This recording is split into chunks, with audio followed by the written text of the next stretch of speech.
Kofi à Monkro, village situé dans la localité de Ouélé, à 263 km d'Abidjan. Niel Nagnon Kone est titulaire d'un diplôme supérieur en gestion d'entreprises agricoles. Depuis 5 ans, ce jeune entrepreneur s'est investi dans la transformation et la commercialisation du riz local. Un business à forte rentabilité qui lui réussit. Mais Niel Nagnon en veut davantage. Nous sommes dans une zone qui regorge beaucoup d'opportunités. On a la capacité aujourd'hui de produire dans la zone plus de 6000 tonnes de riz. Donc notre souhait aujourd'hui, c'est de pouvoir avoir des partenaires qui puissent nous accompagner afin que nous puissions d'abord atteindre la capacité maximale de notre machine. Le rêve de Niel Nagnon, c'est d'ouvrir un complexe rizicole dans la région et devenir le premier exportateur du riz ivoirien. Il emploie aujourd'hui 12 personnes, commercialise 60 tonnes de riz par mois et réalise un chiffre d'affaires annuel de 360 millions de francs CFA. C'est bientôt la grande campagne de riz. C'est le moment, M. Kofi, de former votre deuxième équipe pour que vous puissiez prendre le relais pour travailler 24 heures sur 24. Parce qu'au niveau d'Abidjan également, il y a la demande qui s'est fait sentir. Les gens vraiment commencent à demander beaucoup de riz. La Côte d'Ivoire, malgré ses atouts en matière de production de riz, se trouve dans une situation d'importation importante pour répondre aux besoins de consommation de plus en plus croissants. Nous voyons plus de petits moulins de transformation. Et c'est ce qui explique aujourd'hui la méfiance des consommateurs vis-à-vis du riz. Parce que ces machines n'ont pas la capacité de fournir du riz de qualité aux consommateurs. Ils laissent passer parfois des déchets, des cailloux qui causent vraiment beaucoup de tort à la qualité et à l'image du riz ivoirien. La consommation nationale en riz est de 2 500 000 tonnes. La production locale est estimée à 1 300 000 tonnes, d'où un niveau d'importation de 1 200 000 tonnes. La particularité du marché du riz local aujourd'hui, c'est que nous ne sommes pas encore autosuffisants. Alors 100% de la production nationale est absorbée par les consommateurs. C'est-à-dire qu'aujourd'hui, quelqu'un qui investit dans le riz, il est sûr de couler toute sa production. Ça, c'est vraiment une opportunité. On n'arrive même pas à satisfaire le marché, ce qui explique notamment les grandes quantités de riz importées sur le marché aujourd'hui. Pour pallier le déficit, la Côte d'Ivoire a lancé depuis 2012 une stratégie nationale pour le riz en vue d'atteindre l'autosuffisance. À Bongouanou, un opérateur économique s'est inscrit dans cette dynamique. Lui, c'est Mori Diabaté. Il est passionné de riziculture. Pour Mori, le secteur rizicole est une véritable mine d'or à explorer. La Côte d'Ivoire est un gros pays consommateur de riz.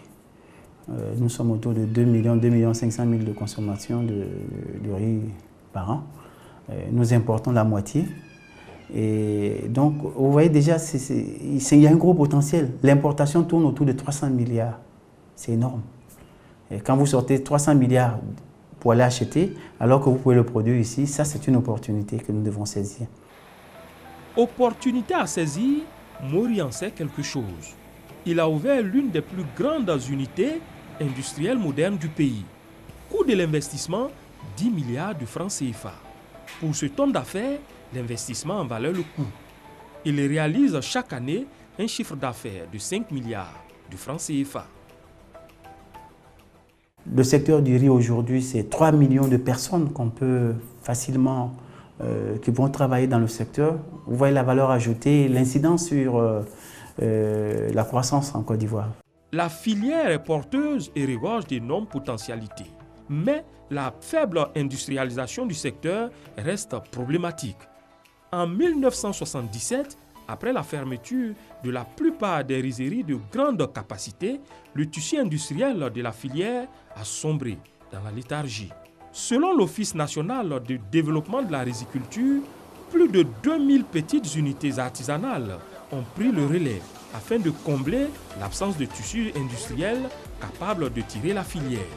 La transformation est alors un défi. Aujourd'hui, on ne parle plus de sous-produits dans le riz. Parce que tout ce que nous avons est utilisé de manière optimale. Vous avez la farine pour la consommation des animaux, vous avez la brisure qui sert à faire de la bière, qui sert à faire de la farine. Tout est utilisé de manière optimale. Même ce qu'on appelait le déchet avant, la balle de riz, est aujourd'hui utilisée pour faire l'énergie. Vous voyez comme quoi que c'est un secteur vivant, porteur. L'autosuffisance en 2018, comme annoncé, passe nécessairement par la transformation, le maillon essentiel de la chaîne de valeur. Le gouvernement multiplie par conséquent les actions en vue de redynamiser le tissu industriel. Des petites unités de transformation. On a amélioré le plateau technique. On a passé à la formation, à l'amélioration d'un certain nombre d'équipements. Deuxième aspect, au niveau de la transformation, nous avons acquis environ une centaine d'unités de 2 tonnes heure, c'est-à-dire qui font à peu près 10 000 tonnes par an, que nous avons placées auprès des coopératives et auprès des groupements de jeunes que nous avons décelés qui étaient actifs. La troisième action que nous avons menée, parce que c'est une ambition forte au niveau de la Côte d'Ivoire, nous avons acquis 30 usines de 5 tonnes heure, chacune faisant 25 000 tonnes de paddy par an. Troisième secteur après le cacao et le pétrole, le riz est stratégique dans le développement économique de tout pays. En Côte d'Ivoire, les opportunités d'investissement dans la filière sont énormes. Les potentialités aussi, nombreuses que diverses, font de ce secteur l'un des plus sûrs de l'agriculture ivoirienne.